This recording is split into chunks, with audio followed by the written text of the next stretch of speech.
Good morning. Today's topic is web hosting. Web hosting is a service which allows individual or organization to make their website accessible through World Wide Web. Actually, if you are designing any web page or website in your local computer, it cannot be accessed throughout the world. If you want to make it as accessing throughout the world, you should upload those local content to the web server. Whenever we are designing or developing any website, those content will be developing only in our local computer. If you want to make it as a worldwide content, you should upload this local content to the web server.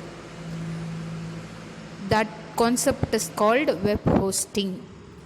I hope you'll be understanding.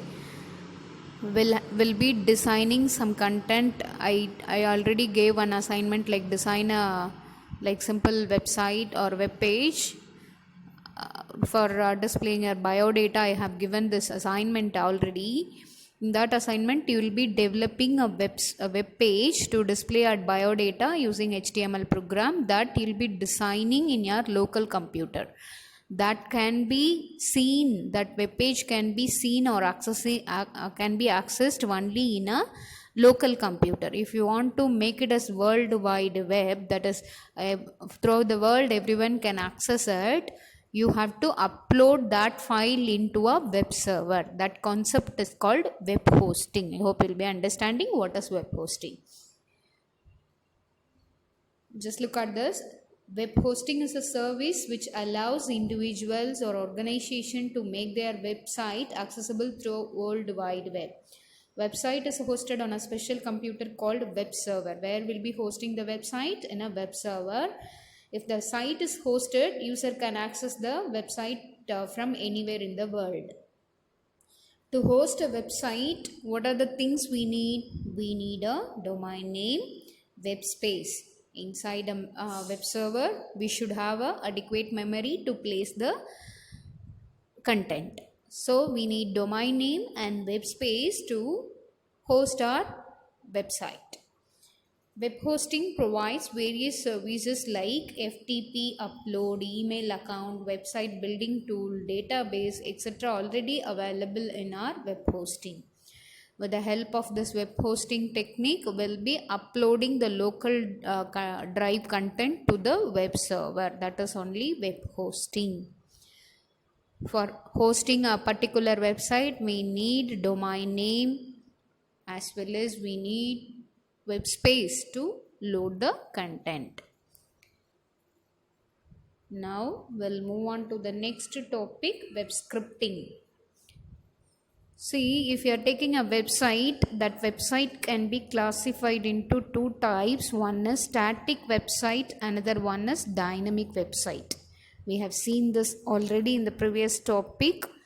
Website can be classified into two types. One is static website, another one is dynamic website. In case of static website, will not have, that is, user will not have interactive content. That is, all content will be displaying as like a fixed one. Static one will not have any user interaction, like will not have any forms or anything else. That is called static website. Dynamic website means will have user interaction things in a website. That is called dynamic website. So if you want to make it as a dynamic website, we must add web script inside our programming, inside our website to make it as a dynamic website. Whenever we have a website without scripting, then that site will be called a static website. I am repeating this statement again. A website without scripting is called a static website. In that will not have any interactive things. If a site will have interactive content, that is, it can be implemented with the help of web scripting. So that is, initially if you are going for static website, will not have any what is that, verification or validation things in that site. So that will be called as static website.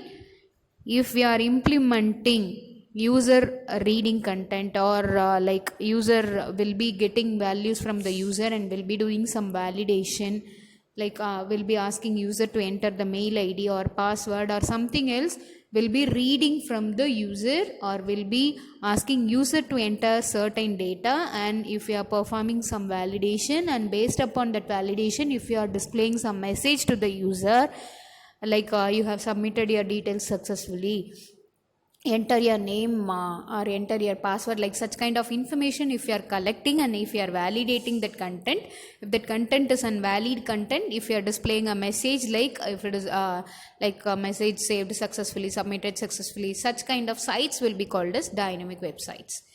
So this dynamic websites can be implemented by using a programming language called scripting language. Like for validation purpose separately we'll be using a programming language.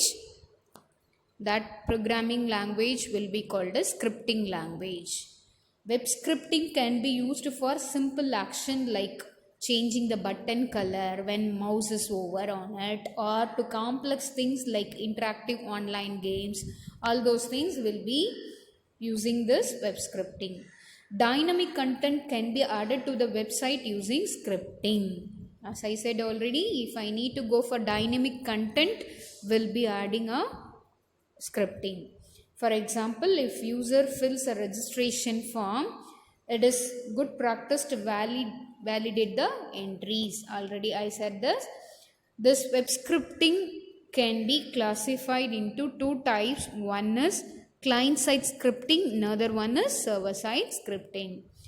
So website scripting is one of the programming language which will be used for creating a dynamic website to validate some data which user are doing entry in that interactive page. So web script can be classified into two types. One is dynamic web script, another one is web scripting language can be classified into two types. One is client-side scripting, another one is server-side scripting. What is this client-side scripting? Client-side scripting executes on the web browser. It will not go inside a web. If we are entering any data, automatically this client-side scripting will be executed with the help of our browser. You know very well, browser is a software. It's a client-side software which is used to access the World Wide Web. So as I said already, client-side scripting executes only in the web browser. That is not interaction with the web server. Whenever we are entering any data in the forms, it will not go to the server directly. Before going to the server, that validation will be happening only inside the web browser. It's a software. And then it is generally used for performing actions which do not require interaction with the server.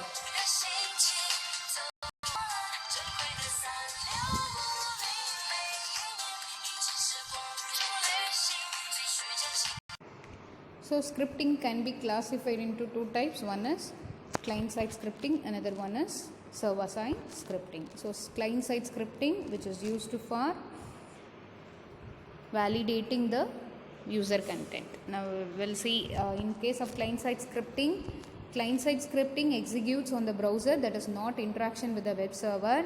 It is generally used for performing action which do not require interaction with the server, like checking text field is empty, password is of certain length, password contains pattern of text, all those validation, and then new password, confirmation password. These things will be called as like client-side validation. It will not go to the server. Initially, it will be everything validated in web browser itself. After to that, this is very, very important. Often in our CBSE, they are asking this question. What are the client-side scripting programming languages? What are the languages we are using for designing this client-side scripting? The languages are JavaScript, VB-script, and then ActionScript, as well as we have PHP. So these 4 programming languages will be used for designing a client-side scripting codes. So these are the client-side scripting programming languages. This question is very, very important. What are the client-side scripting programming languages? Often they are asking. So be clear with this. The client-side scripting programming languages are JavaScript, VB-script, ActionScript, as well as PHP. Now we'll move on to the next topic, that is server-side scripting. In case of server-side scripting,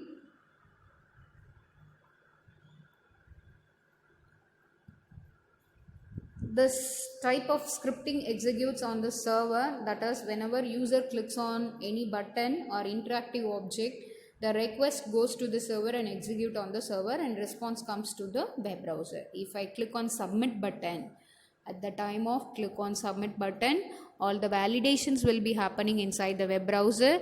If all the contents are valid content, then the data will be moving to the web server.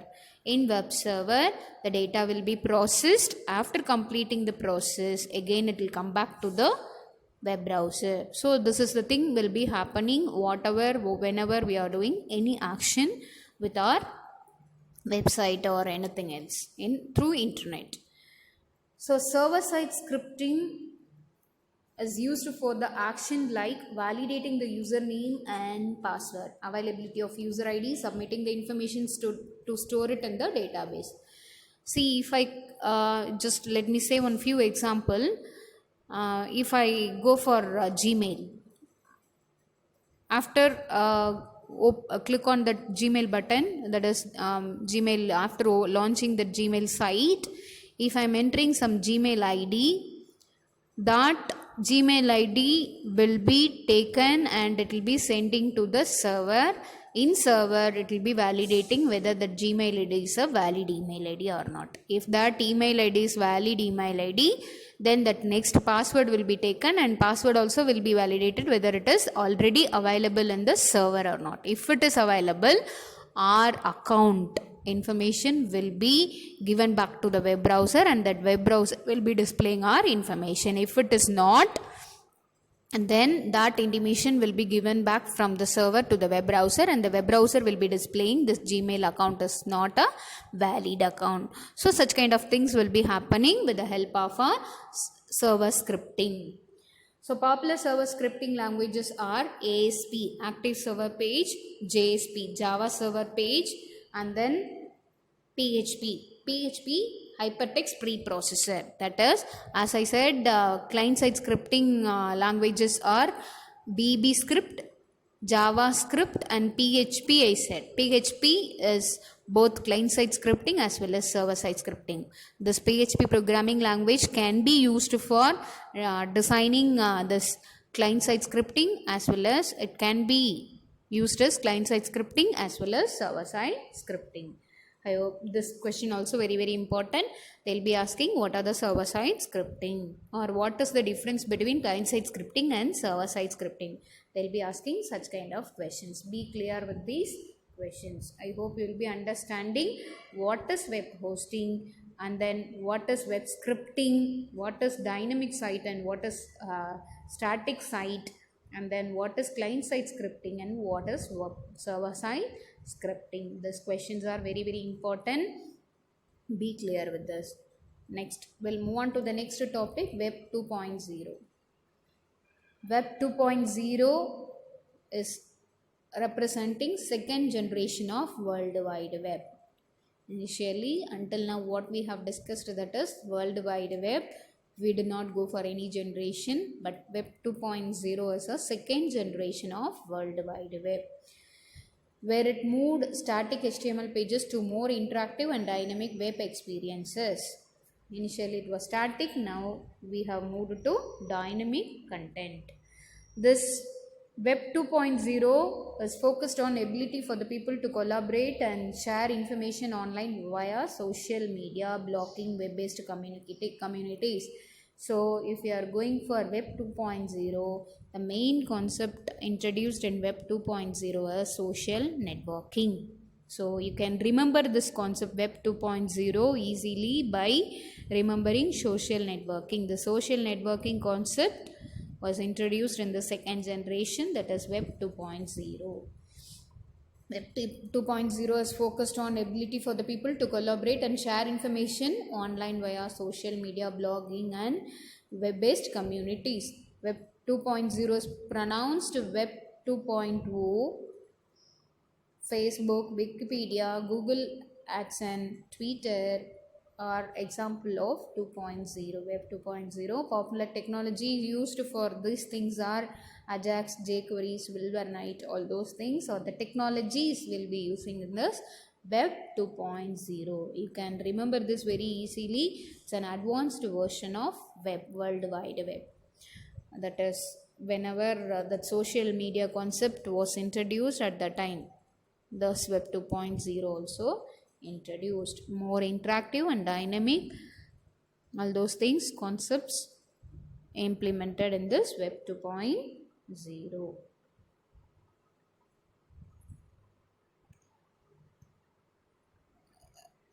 Next we'll see the e-payment and all those things in next class. Today's homework is, as I said already, I told you to design a simple HTML page. Now I'll be telling you just with the help of internet, design a simple static page as well as one dynamic page. Create two pages, two HTML pages. One is static page, another one is dynamic page. In static page, just display the details of like what are the subjects, what are the topics you have learned in computer right until now. That is one question, one assignment. Another assignment is create a dynamic page. In the dynamic page, place two text boxes. One is for getting user ID, another one is for getting password, and password must be like in that text box you should enter only 6 characters. If it is going beyond of the 6 characters, it should display password must be within 6 characters. And if you click on submit button, you should get a message like you are a valid user or invalid user.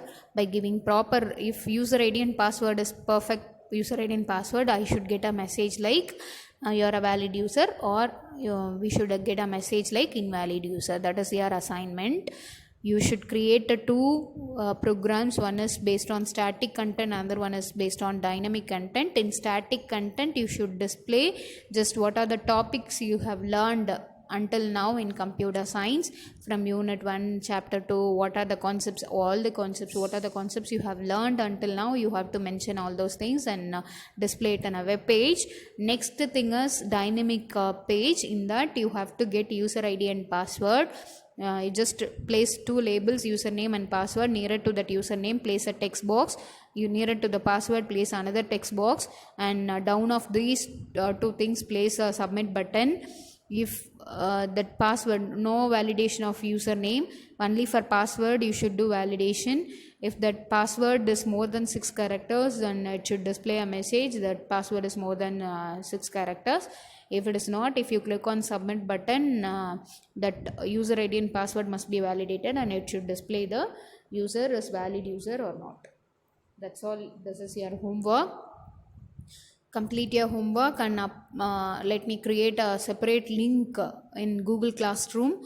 Let me mention that as homework. You upload your HTML programs, two programs separately in that Google Classroom link. Thank you.